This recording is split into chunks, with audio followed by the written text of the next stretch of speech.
Mascara apply చేసుకునేటప్పుడు ఇలా eyelash కర్లర్స్ దొరుకుతాయి. ఇవి మీ దగ్గర డెఫినెట్గా ఉండేలాగా చూసుకోండి.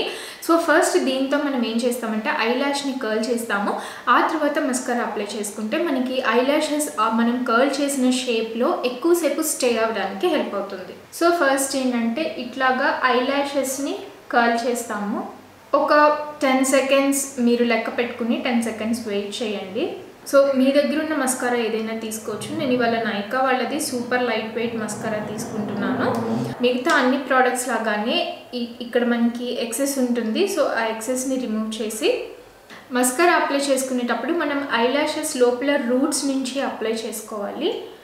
సో ఇక్కడ రూట్స్ ఉంటాయి కదా, ఇలా కాదు, ఇట్లా విగిల్ చేయండి. ఊరికే ఇలా అప్లై చేస్తే ఒక కోట్ లాగా ఉంటుంది కానీ కరెక్ట్గా డిపాజిట్ అవ్వదు ప్రోడక్ట్.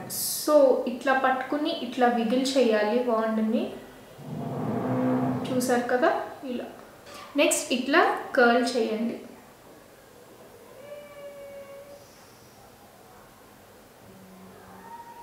అండ్ లోవర్ లాష్ లైన్లో అప్లై చేసుకునేటప్పుడు ఇలా కాకుండా ఇలా వర్టికల్గా అప్లై చేయాలి.